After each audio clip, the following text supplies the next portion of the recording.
دشمن کی یہ چال یہ ہے کہ یہ مسلم کافر تو نہیں ہوں گے، لیکن اس طرح کیا جائے کہ ان کو مسلمان بھی نہ رہنے دیا جائے۔ اب یہ جو کچھ ہوا ہے، ایک قانون پاس کر لیا گیا اور مردوں اور عورتوں نے اپنی جنس تبدیل کرنا شروع کر دی، اور لوگوں کو پتہ اس وقت چلا جب 29,000 لوگ جو ہے وہ اپنی جنس تبدیل کر چکے تھے، مردوں سے عورت اور عورتوں سے مرد۔ اور اس کے جو دوررس نتائج ہیں اور اس کے منفی اثرات ہیں، ایک عورت اگر اپنی جنس تبدیل کر لیتی ہے تو کل وراثت کے اندر وہ پورا حق لے گی، اس لیے کہ اس کے شناختی کارڈ کے اوپر جو ہے وہ مرد لکھا ہوا ہے۔ ایک مرد جو ہے وہ خاتون بن جاتا ہے تو وہ عورتوں کے واش روم میں گھس جائے اور پھر کوئی خرابی پیدا ہوتی ہے، اس کے بعد اس کو گرفتار ہی نہیں کیا جا سکتا، وہ کہ میں تو عورت ہوں، یہ تو ممکن ہی نہیں ہے۔ تو بتاؤ کیا ہوگا؟ معاشرہ کس سمجھ جا رہا ہے، کس رخ پہ جا رہا ہے؟ یہ ہم نے کبھی سوچا تھا؟ جس معاشرت کی اصطلاحات میں حیا آتا ہے، جس معاشرت کی اصطلاحات میں تقوی آتا ہے، جس معاشرت کی اصطلاحات میں عفت، پاک دامنی، اس طرح کی اصطلاحات ہیں جس قوم کی، اس قوم کے ایوان بالا میں اور ایوان زیری میں یہ قرارداد آتی ہے، پھر باقاعدہ یہ قانون کا حصہ بنتا ہے اور پھر باقاعدہ عملی تنفیذ ہوتی ہے، اور جن این جی اوز نے کروڑوں نہیں اربوں روپے اٹھائے ہیں وہ رپورٹ پیش کرتے ہیں کہ ہم 29,000 کے فگر تک پہنچ کر آگے بڑھ رہے ہیں۔ شبخوں مار دیا جاتا ہے، لوگوں کو پتہ ہی نہیں چلتا۔ جو 22 کروڑ عوام نے نمائندے بھیجے تھے وہ اتنے بے خبر تھے کہ وہ وہاں بیٹھ کے جو ہے وہ چائے کے کپ کی چسکیاں لیتے رہے اور ڈیسک بجاتے رہے، انہیں پتہ ہی نہیں کیا ہو گیا۔ جو بڑے ان امور کے مار تھے ان کو سال سال بعد پتہ چلا کہ یہ کیا ہوا۔ تو یہ معاشرت کو اس گندگی میں، اس غلاظت میں دھکیلنے کے لیے سب کچھ کیا گیا، اس کو قانونی تحفظ فراہم کر دیا گیا۔ ہم جنس پرستی کی طرف، اور نہ جانے وہ لفظ نامانوس ہے ہمارے لیے، لیکن اب وہ سرایت کر گئے اس معاشرے کے اندر، اس پہ بات ہوتی ہے، اور ہم کہاں گر گئے ہیں، کس گڑھے میں گر گئے ہیں۔ ہم انسان ہیں، یہ تو چوپائے بھی نہیں کرتے۔ جو آج مغرب کر رہا ہے وہاں کے سنجیدہ طبقے بھی اس پہ آواز اٹھاتے ہیں، وہ بھی سر پکڑ کے ان کے دانشور کہتے ہیں یہ کس سمجھ جا رہے ہو؟ چونکہ جمہوری نظم ہے، جہاں زیادہ لوگ ووٹ ڈال دیں گے وہ ہو جائے گا، لہٰذا اس وجہ سے وہ مجبور ہیں۔ لیکن وہ کہتے ہیں یہ کیا ہو رہا ہے، یہ کیسے ممکن ہے؟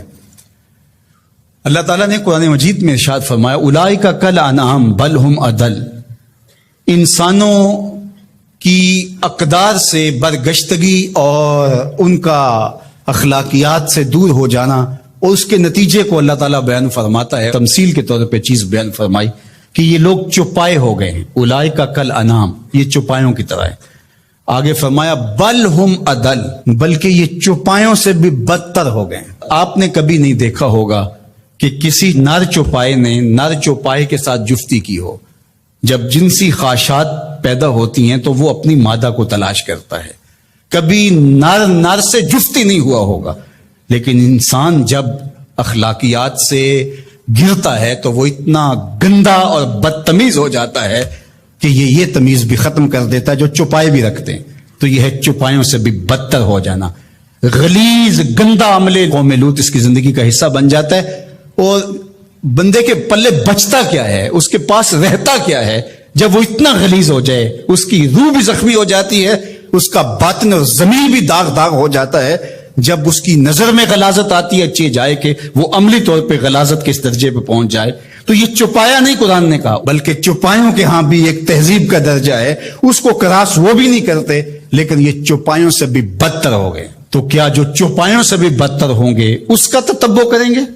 جو چوپایوں سے بھی گندے ہو جائیں گے، کیا وہ ایک انسانی معاشرے کا شعار ہو سکتا ہے؟ اور کتنی بدبختی یہ ہے کہ اس طرح کے قانون دنیا کی پارلیمنٹس کے اندر جو ہے وہ پاس کیے جائیں گے، باقاعدہ حکومتیں اس کو سرپرستی فراہم کر رہی ہوں گی۔ بد تہذیبی کو تہذیب قرار دے دیا جائے تو اس سے بڑی بد تہذیبی کیا ہے؟ گندگی کو، غلاظت کو اگر گلاب کہہ دیا جائے تو اس سے بڑی بد تہذیبی کیا ہوگی؟ تو یہ معاشرت کی گندگیاں ہوتی ہیں، لوگوں کے ذہن کے اندر پنپنے والی گندگیاں مجسم روپ میں آ جاتی ہیں، اور وہ معاشرہ پھر انسانوں کا معاشرہ نہیں رہتا، وحشیوں کا معاشرہ ہو جاتا ہے، بلکہ وحشیوں سے بھی بدتر معاشرہ ہوتا ہے، بل ہم اضل کا عملی روپ بن جاتا ہے۔ تو وہ معاشرہ چاہے کلمہ پڑھتا ہو، وہ معاشرہ چاہے بظاہر نمازیں پڑھتا ہو، وہ معاشرہ چاہے اپنے آپ کو کہتا ہو کہ میرے جیسا زمانے میں کوئی نہیں ہے، وہ گندہ ترین معاشرہ ہوتا ہے۔ تو مغرب کے اندر تو یہ چیزیں عیب نہیں ہیں، وہاں تو باپ اور بیٹی کا رشتہ بھی عیب نہیں ہے. وہاں تو جو ہے وہ دادی اپنے پوتے سے حاملہ ہو جاتی ہے تو وہ عیب نہیں سمجھا جاتا وہ اس معاشرے کے اندر. وہاں حرام زادہ ہونا کہ اس کے باپ کا پتہ نہیں ہے وہ تو اس معاشرے میں عیب نہیں ہے. تو کیا مغرب کی نقالی میں ہم سب کچھ قبول کر لیں گے؟ ان کی جو چیزیں اختیار کرنے والی ہیں وہ تو ہم نے کی نہیں ہیں. ان کی وہ مادی ترقیاں جو ہمارے دین کے راستے میں رکاوٹ نہیں بنتی تھی وہ تو ہم نے کی نہیں، لیکن ہم ان کی غلاستیں، گندگیاں اور ان کی وہ جہالتیں اس کو ہم جو ہے وہ اپنے سینے سے لگاتے ہیں اور مغرب کو خوش کرنے کی کوشش کرتے ہیں. یہ ہمارے اشرافیہ کا روپ ہے. اگرچہ عوام کا یہ روپ نہیں ہے لیکن آہستہ آہستہ عوام، یہ جو 29,000 لوگوں نے رجسٹرڈ کروایا ہے تو یہ کون لوگ ہیں؟ اسی معاشرے کے لوگ ہیں. تو یہ معاشرہ کس سمت جا رہا ہے اس کے لیے ہمیں غور و فکر کرنا ہوگا، اپنی نسلوں کو بچانا بھی ہوگا. سر سجدہ ریز ہو اور زباں کچھ بتا سکے نہ.